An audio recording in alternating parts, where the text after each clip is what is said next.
Hello, I'm in Greensboro at St. Mary's House on the campus of UNCG, and I'm with the chaplain, the Reverend Kevin Matthews, who serves UNCG, Bennett, Guilford. Anywhere in Greensboro. Anywhere in Greensboro.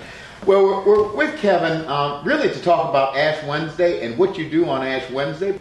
What happens here? What do you do? Ash Wednesday here is a very busy time, actually.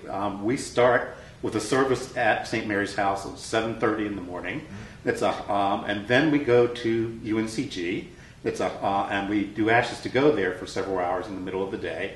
We do that with the Wesley Luther Group. So it's been an ecumenical thing. And this will be our third year we do that this time. Then at 4 o'clock, we'll go over to Guilford College and do a service there. Then at the end of the day, there's actually an evening service that all the Episcopal churches in Greensboro do at Church of the Redeemer. So it's a very long day. And we've done a lot of this by the time. You're cleansed of all your sins. We're cleansed of our sins, yes. Well, now you have been, Ashes to Go is something that's happening a lot around the church, but you've been taking the Ash Wednesday liturgy out beyond the precincts of the church building for quite a while. Yes. The second year I was here, we started doing an Ash Wednesday service over at Guilford College. That's usually, I think, about 4 o'clock in the afternoon. And we discovered very quickly that every year we'd get to the end of the service at about 5 o'clock or so, and we'd all of a sudden have a bunch of students running through the doors saying, "Am I too late to get my ashes?" Oh, yeah, and we realized what it was is that these were students who had 4 o'clock classes. Right.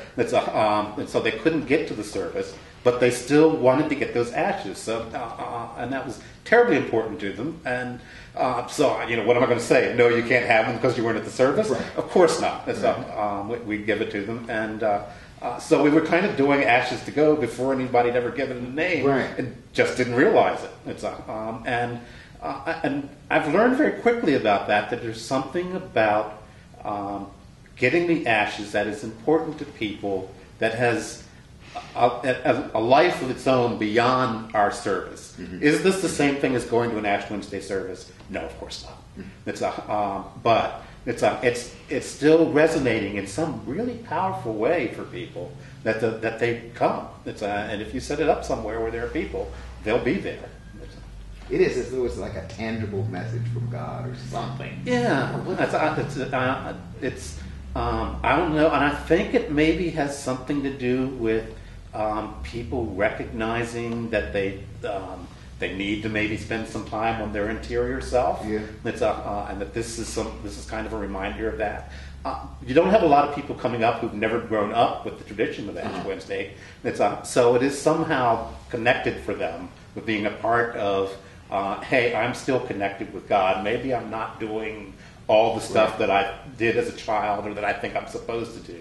But here's a moment that I can at least stop and have some sense of that power and recognize it in my life. Now, do you go, you do the liturgy here in St. Mary's House, here in a church basically, but you then go on campus as well. The places where you go, are they strategically located? Yes. The first year we did it at UNCG.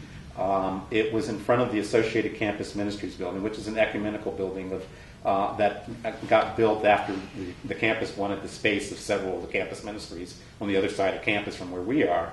But we decided to move it last year to the Student Union building.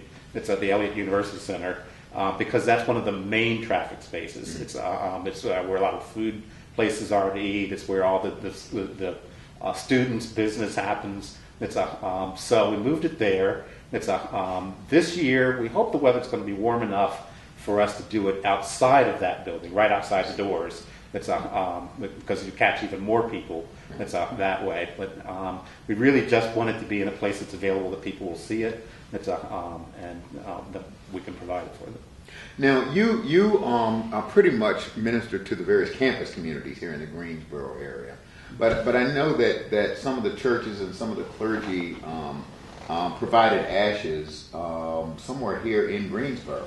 Last year, several people, several clergy and laity, went downtown first thing in the morning, and so I think they were catching people literally going to work. Yeah. And they did it first thing in the morning. So yeah, that's. I think this last year was the first year for that, and I assume they're going to do it again this year because it was wildly successful. I know I talked to several of them. Well, that's taking the gospel out where people are. That's what we're in business for. Well, it's a privilege to be here in Greensboro at St. Mary's House with Reverend Kevin Matthews, and we pray God's blessing on your blessing of these campuses and students and faculty on the holy day of Ash Wednesday. Thank you for having me.